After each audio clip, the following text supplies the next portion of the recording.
Charges are ahead for public school systems across Virginia to create more inclusive environments for transgender and non-binary students. This is a requirement in the direction of the State Department of Education. It follows legislation approved by the General Assembly just last year.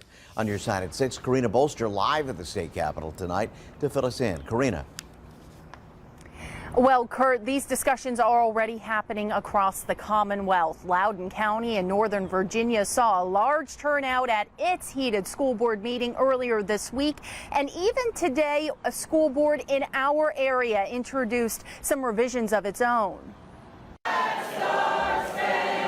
An unlawful assembly declared earlier this week at the Loudoun County School Board meeting. That discussion related to policy changes and the treatment of transgender students. Yeah, I think what you saw was a lot of passion. To me, what happened in Loudoun is a pattern we've seen across the state ever since the VDOE rolled out this policy. In March, a model policy was rolled out for the public school boards to follow. The State Department of Education requiring school boards to adopt their own policy consistent with the model by this fall.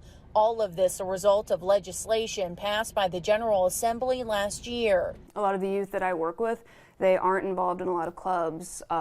They don't do a lot of social things because they just don't feel safe and comfortable. Some of those revised policies include requiring schools to allow students to use a name and gender pronoun they identify with, and allowing students to use restrooms and locker rooms which correspond with the student's gender identity. But not everyone agrees with these required changes. We're encouraging them, number one, to protect every child under their care. That's their first duty.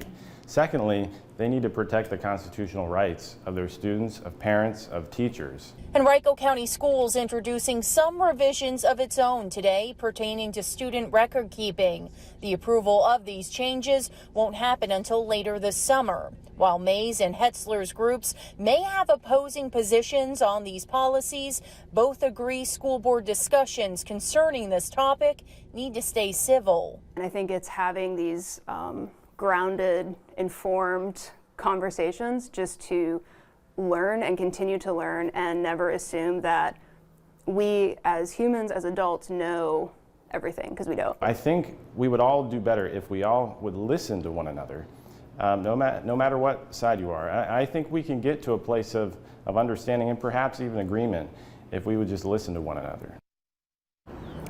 Now, the Family Foundation has actually filed a lawsuit against the State Department of Education, the group hoping an injunction will be granted to prevent the implementation of this model policy. They're hoping that will come within the next few weeks. Of course, we'll keep you posted. Live and on your side in Richmond, Karina Bolster, NBC 12 News.